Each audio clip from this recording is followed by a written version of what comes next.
My PhD dissertation was highly inspired by an experience that I had in Mexico, where I was working at a refugee camp in the border between Tijuana and the US. And those months that I spent there really gave me a lot of inspiration for the things that I'm working currently. My research is about asylum, particularly in Latin America, and I look at the ways that identity matters throughout the process in terms of how the decision is affected by the identity of asylum seekers, how people perform strategically their identity throughout the process, or even how identity can be strategically used by states for other purposes rather than advancing human rights or fulfilling their commitments towards international refugee law, essentially.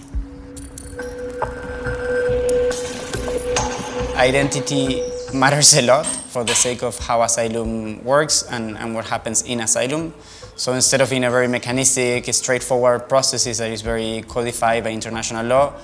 it is actually a very random process for most of the people that go through it. So for some of them, because of how they look or how they show or perform themselves, they might not be perceived as holding the real identity, if that's an appropriate word, and therefore they find themselves not receiving asylum. Whereas others, because of that, they find that they have to perform a certain identity so that they actually can get asylum. States use the identity of the people to advance their own political agenda. So the discussion about identity and asylum that the literature has seen really in terms of credibility, actually when you go to the field you find that it can be used for other purposes other than whether someone's identity is credible or not. In terms of practicalities, well, I'm in Europe, but the research is in Latin America, so that means that every summer I have been going to Latin America for some months, and that implies, of course, expenses, time that you are away from your partner, from your friends, learn a new language. In my case, I had to learn Portuguese for my fieldwork in Brazil. And it is very emotionally consuming as well, because you are your own data gathering machine, if you want, and therefore, you're hearing traumatic experiences, and in a way or another, of course, it impacts you as well, right? Because ultimately, you do research about something that you care, and because you care, you're probably more prone to be affected emotionally by these sort of things that you hear on the field. But then the ethical side of this is that you have a responsibility that is not only academic, but also, or more importantly, towards the people that you're working with. And so you have to be respectful, you have to work in a way that you know that you're not going to harm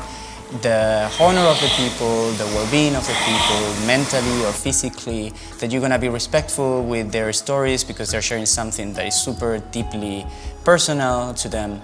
And that you're going to portray them in a way that it does justice to them, but at the same time that is true, in the sense that you will not, change things that you find on the field.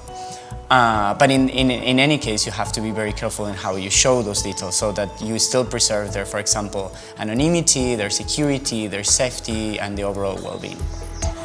Research can be very useful, but one has to be also very conscious that academia and policy and practice can sometimes be very separated, the one from the other.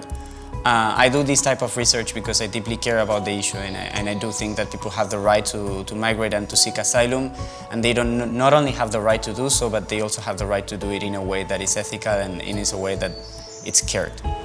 And I hope that with this research, I'm able to shed some sort of light into aspects that have been perhaps a bit overlooked, and that these things are not necessarily or not only theoretically important or conceptually important, but much more relevant for me as a researcher is that they are practically important. I think that oftentimes as researchers, we also forget that the people that we are working with are human beings, that they have rights. So coming back to the ethical aspects of this, that is not only convenient for me in order to have a PhD dissertation and a diploma at the end of the program, but that there is something else. So perhaps it's a bit naive of myself, but I do believe that there is more to be done here, more to connect with the practical side of it, connect more with NGOs, offer your work, your knowledge to them, offer your work, your knowledge as well to governments when it's possible, and try to give back a bit of all the things that you receive throughout the way.